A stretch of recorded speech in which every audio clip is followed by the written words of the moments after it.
mimi kama Oscar mimi natengeneza pesa nyingi nje ya mfumo.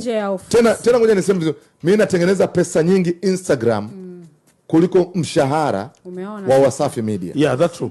Yani kwa kuanzia tukuiweka clear, mimi natengeneza pesa nyingi Instagram peke yake kuliko mshahara wa Wasafi Media. Umetumia platform unanielewa? Sasa yes. Vijana wenzetu, hii mitandao ya kijamii kazi ni kutukana, kuchamba, kudhalilisha watu.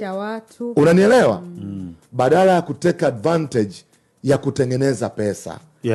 Kwa hiyo kuna namna, hatusemi kwamba opportunity kitokea wewe ni daktari umeajiriwa ukatae ajira. No, nenda pale kafanye kazi. Lakini kwenye dunia hii ya kidijitali kuna pesa nyingi sana ziko nje ya mfumo